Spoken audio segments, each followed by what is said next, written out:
qualifying sessions have been shortened slightly because of the weather and the delays that we have had today. So they've already got under 22 minutes to go in this session for a race that will take 50 minutes on Saturday night. So this is going to be the concluder on Saturday evening, which will start in plan at 8:10 in the evening and finish at 9 o'clock. But what a thing to look forward to. It'll be a wonderful event to be eating a burger perhaps, or sharing a glass of beer to enjoy as we watch some of these amazing cars come out onto circuit.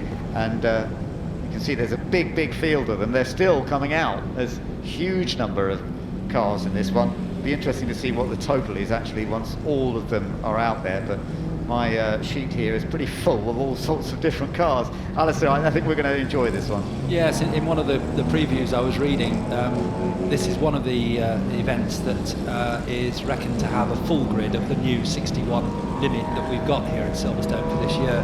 We'll wait and see, because obviously some cars may have failed in testing or in previous races, but we'll see when the timing screen tells us. But certainly it'll be well in excess of 45 to 50 cars, and just watching the cars coming out there, wonderful to see the classic cars like the Jaguar C-Type and D-Type, so evocative of racing in the 50s, and it'll be wonderful to see them racing into the dusk on Saturday night. Yeah, they've got their headlights on, most of them as well, just as well, because might need them come Saturday night, particularly as you said earlier, if it's as grey as it is today. Let's hope that it's a little brighter. Looking there at the number 58 car that is currently out on track, and that's Gary Pearce and Alex Brundle car, so that's going to be a real contender.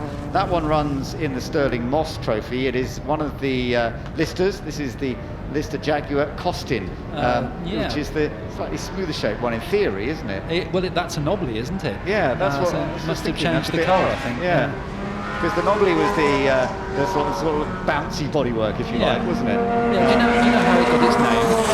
Remind me. Do you want to know how it got its name? Yes, indeed. Yes. Well, there was a driver called John Cownley who used to race Listers, and his wife Pat came into the workshop at Lister. There was the Lister Nobly. Somebody's lost a radio.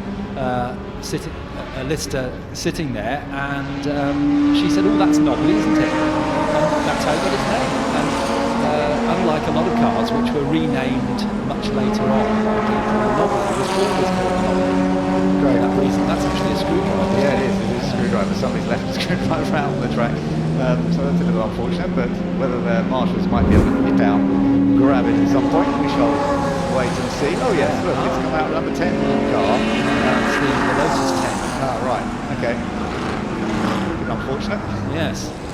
Malcolm Paul and Rick Vaughan's car lost that, so the marshals will decide they need to pop out there and clean it up. Another Lotus, that's the Lotus 15, that's the Michael Birch, Richard Bradley car. That will be a contender. Yeah. Both very quick. Michael Birch very quick. And we know Richard Bradley's quick. We've seen that at least a couple of times already. Yeah, no, that's going to be a fun, beautiful car to watch as well. Number 39, that's the Robbie Bernberg Hugo Cooper T39. There are quite a few Coopers out in this race as well. One of the great classic cars, the Coopers of the 60s. And we've got a real mix here. This is 1950s, really. Actually, most of the cars in these two races, the Woodcote and Stirling Moss trophies, it is a combined race. As I mentioned, it's a pit stop race, but most of the cars are from the 1950s, early to late 50s. The odd 1960s car, but mostly in the 1950s. And we're looking there at car number 152, which is the Lister Nobly, being driven at the moment by its owner, John Spears, but that will be taken over by Tiffany Dell. And we'll be hearing from Tiff, won't we, on the screen? Indeed, we will. Tiff will take over the 152 car. That'll be good to see. And John Spears getting up to speed for the moment in that machine. First few laps, so it's the Pearson Brundle car that has set the initial pace, the Gary Pearson Alex Brundle car, the Lister Jaguar that has set the initial pace so far, just ahead of number 6 James Cotton and Harvey Stanley, back out again, this time in a Woodcote Jaguar. So they're up there in second place for now, ahead of number 82. That is the Rob Smith, Chris Ward Lister. Oh, somebody running a bit wide. Maserati A6 GCS of Carlos and Matthias Silecki. I think the car's okay. So they're back up again. And another likely contender that's already made its way into the top. Top 10. Quite in the top 10. It's Fred Wakeman and Patrick Blakeney-Edwards, that duo again. This time in Fred's Cooper T38 with the Jaguar 3.4 litre. And they're always right at the front of the Woodcote Trophy section of the race. So a real cross-section of machinery there. There's the number 69 car just coming through, Justin Mayers and Charlie Martin there, Cooper Monaco T49. Gorgeous little machine that is. And moving themselves up the order as quickly as possible. That's the right line, just averting a little bit more. There is a bit of brightness outside once again, although I'm really seeing the patches of blue sky we did earlier. So it's still tricky out there. It's not an easy day to drive. We've got a couple of D-types, Jaguar D-types out there as well. Good friend of mine, Carl Jones, we used to instruct together at Brands Hatch. He'll be out in the one with Benjamin Easting, and it can be pretty competitive as well. See how they get on. I don't think that car's here. Oh, isn't it? Well, I heard yesterday that Ben hadn't brought that car. I didn't know that. That's a real shame, because it's a favourite of mine is the Jaguar D-type, as we're focusing on the number 58 car of Gary Pearson and Martin Brundle. Yeah, fastest so far. They're going well, aren't they? It's Alex. It's Alex. It is confusing because they're both competing this weekend. And the nice thing is that they are sharing a car too, aren't they? Later they are on. the E-type, yes. So that is good news. But for the moment, it's Alex Brundle who's apparently delivering the good performance. Rob Smith, Chris Ward, Lister Nobby's gone fastest now. The 82 car, as I say. So that's going to enjoy itself out in these conditions. And there is definitely a bit of brightness coming through now, which is good news. Trying to find a bit of space. A lot of cars out there. We've got, what is it, total of 58? Not quite. Shown 58 cars, but not all of them have done that yet. Wait and see if that is actually the case. Yeah, so we are just slightly short of the maximum that we were expecting. Tremendous entry.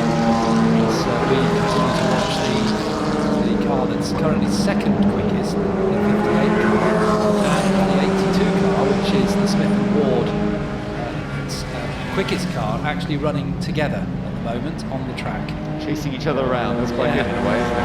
So they're right up there near the front and setting a good pace so far. There is the Lister still doing its stuff.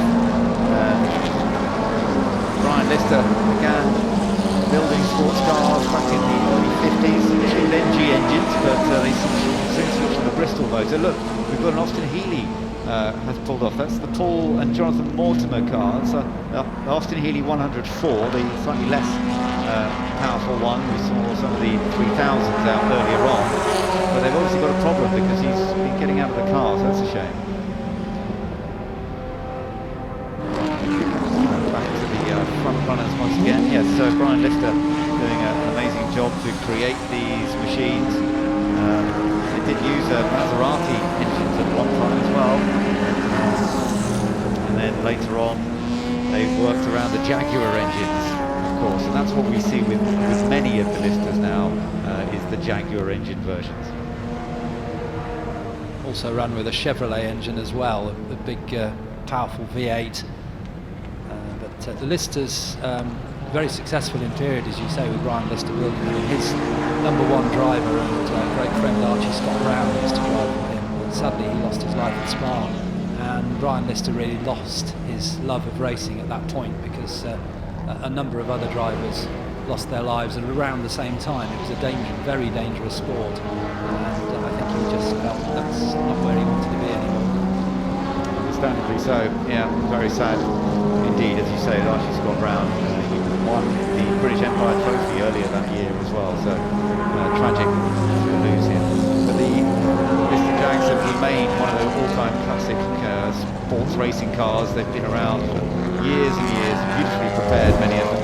Let's just have a look with the spin that occurred a few moments ago. There we are, little pirouette out of Luffield. Oh, and back onto the grass, keeping well out of the way of everybody else, so that's good. The number 15 car, it was Jonathan Turner and Ben Cussons, HWM Jaguar. That's a pretty rare car, actually. There aren't many of those around. Lovely to see that it didn't do any damage. It's got itself going once again. So up front, we've still got the number 82 car of Rob Smith and Chris Ward. The HWM, another example of a British manufacturer using the Jaguar engine, just like the Lister did, and again, successful in period with John Heath and George Abacassis, the two owners of that company, and John Heath, unfortunately, he was killed. It was a dangerous period in motor racing. As you say, very tough time indeed. Looking slightly on further down the list at the moment. We've got a little more group of cars here coming down. One of my favourites amongst them, I mentioned earlier, the D-Type, and that particular example that just went through our shop there with the big high vertical fin behind the driver, which was put on the car to stabilise the car at high speed on the Lausanne straight, the 4 mile straight, where they were getting well over 180 miles an hour in the 50s. Amazing, isn't it? Drivers like Mike Hawthorne. Yeah, wonderful. The D-Type, as you mentioned earlier, so successful at the moment in 1955, 56 and 57. A fantastic period for Jaguar generally, wasn't it? And prior to the D-Type, not surprisingly, the C-Type was the earlier car that they also wanted to want as well. Yeah, very, very successful period under the great guidance of Lofty England, who was the team manager at the time. Yeah, and we do have a couple of C-Types out today as well, so we're looking forward to seeing a bit more of those. So the number 124 car, this is the Roger Wills Lotus 15, another of the Lotus 15s, and that's all working well. The Lotus 10 was updated over the years with either the Climax 1.5 or 2.5 engine. This is actually a 2-litre engine in this Lotus 15. This has a tremendous history, this car. Roger Wills is a New Zealander, and this car was owned by Bruce McLaren, who of course also a New Zealander. And Roger was incredibly proud to be able to buy this car, and that is a contender for the win in the Stirling Moss Trophy. Roger Wills, a very quick driver, and it may look small compared to some of the big listers, but that's a very, very quick car indeed from the Lotus stable. Brilliant chassis engineering from Colin Chapman. Yeah, beautiful stuff. So lightweight. I mean, that's what was so much the important aspect of the Lotus design. Lightweight, but he's lost it. Oh, into the gravel. I think, can he get it out? Oh, yes. Yes. Good stuff. Well done.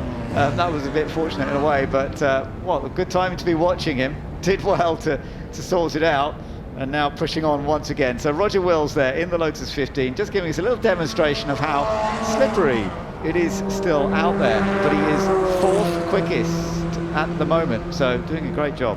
He was actually on a good lap, wasn't he? Here we've got the spin again. He's coming through Luffield, the long right-hander. You can see his arms there trying to correct the slide, but he knew he'd lost control and let it slide into the gravel, but very wet today, so the gravel nice and compacted and able to get out. That's where that Austin Healey spun earlier on, just on the inside of the circuit, so it's very slippy there, isn't it? Yeah, it's clearly catching people out, but he's nonetheless, he's doing a great job of picking the pace up once again. But for now, it's still the Rob Smith Chris Ward Lister that is setting the pace currently from 58 car of Gary Pearce and Alex Brundle, another of the listed Jaguars. This Lotus going fast and recovering from a tricky spin.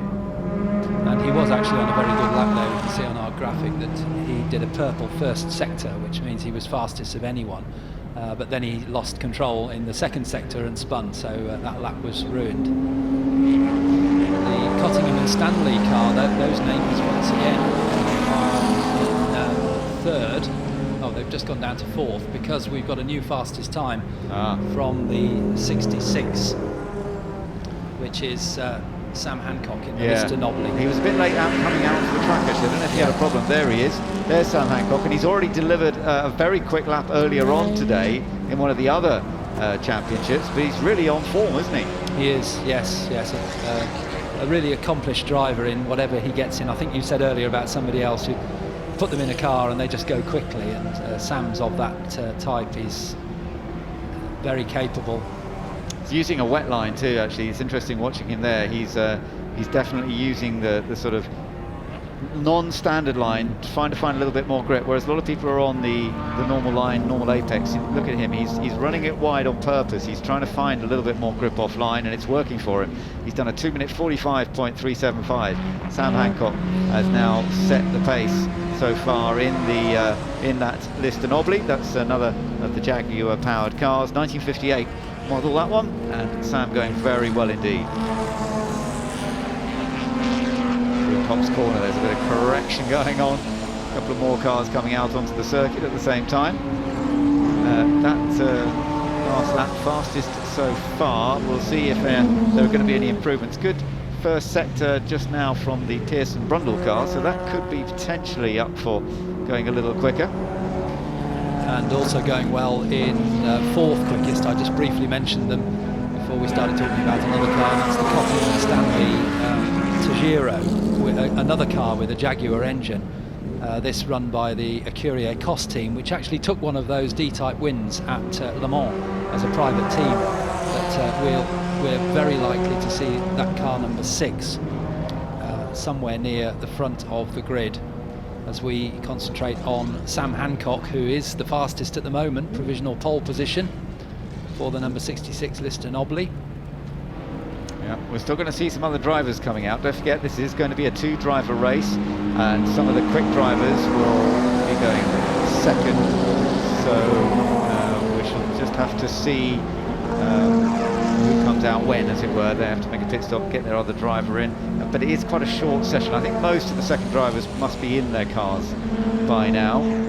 Sam Hancock continues with this fastest man so far on this track, but there is a good lap coming up from the Roger Wills car again, the Lotus 15. I notice he's just done a very good middle sector, so we'll keep an eye on him. We saw him have that spin earlier, but he's putting together another good lap so far.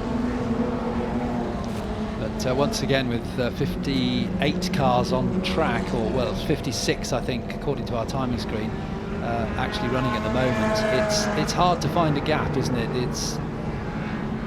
You're always going to come up on someone somewhere around the track. As we look at that, the D-type, this is the 144 entry for Paul Pochiol and James Hansen, and you see there the vertical fin behind the driver, as I say, for stability on the very high speed straight at Le Mans.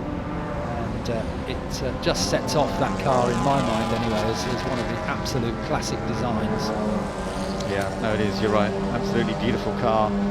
Monocoque construction, and yeah, just a real step up from the C-Type, which was a more sort of modified road car really, but the D-Type was very much built as a racing car. Very effective indeed, and beautiful design. Very strong performer throughout its history, and still today, interestingly, in events like this, of course.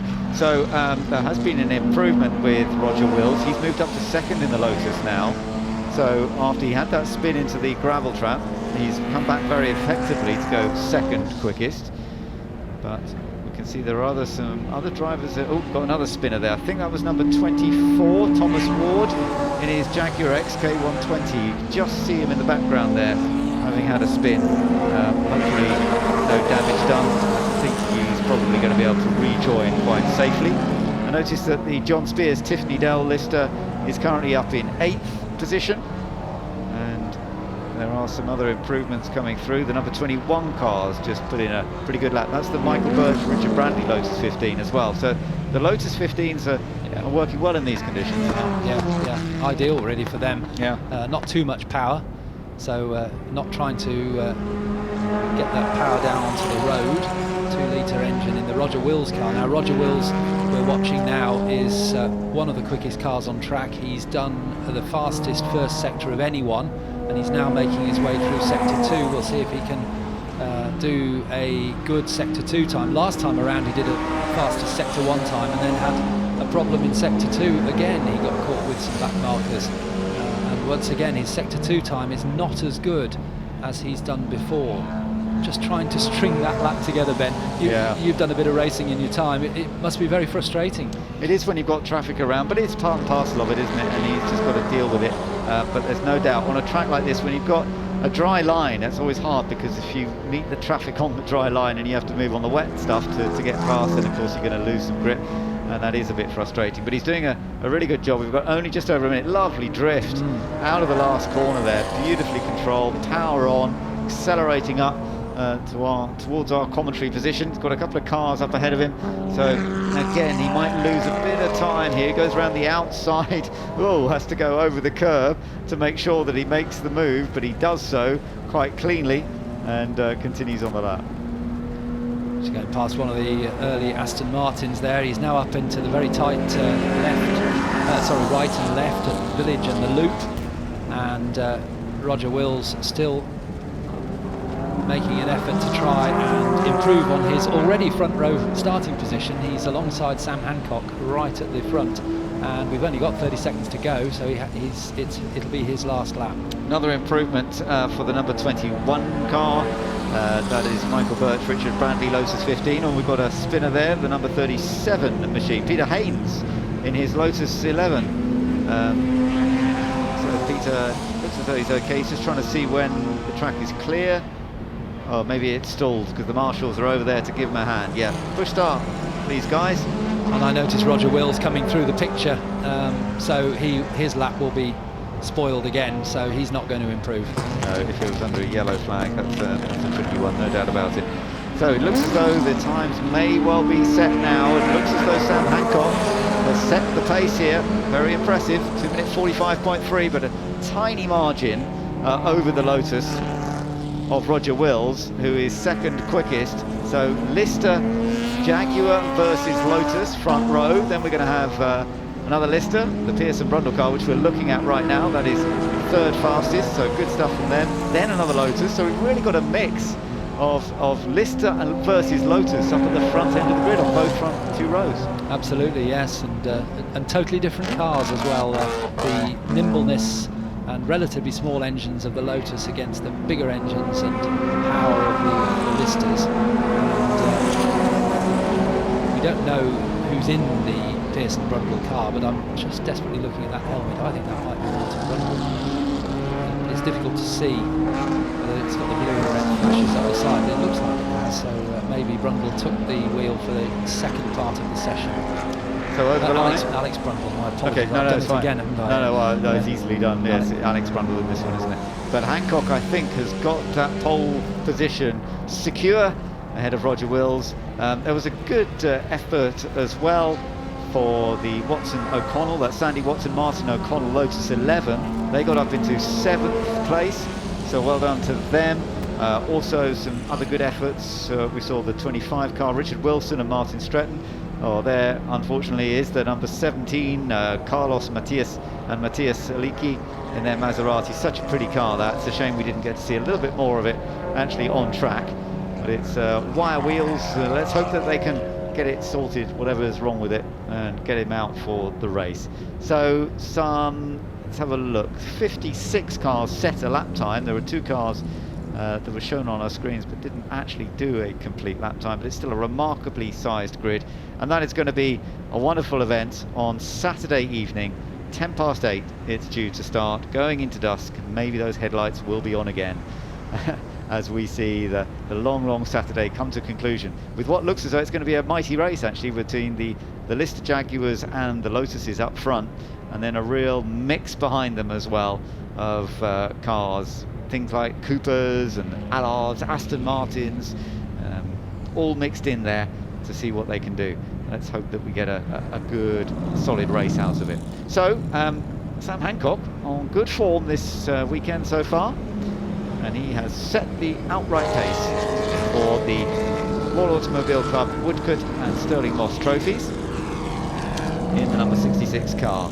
So he's certainly the top of the Stirling Moss group, isn't he? Who's top of the Woodcote Trophy group. Need to just check that in a moment, because it's the Stirling Moss cars that are generally that little bit quicker. It's the car in 9th place. I Right. think, Ben. Okay. Thanks, Alistair. 9th overall and first in Woodcote Trophy for the number 25 car. So that's Richard Wilson and Martin Stretton in their Yeah. Maserati.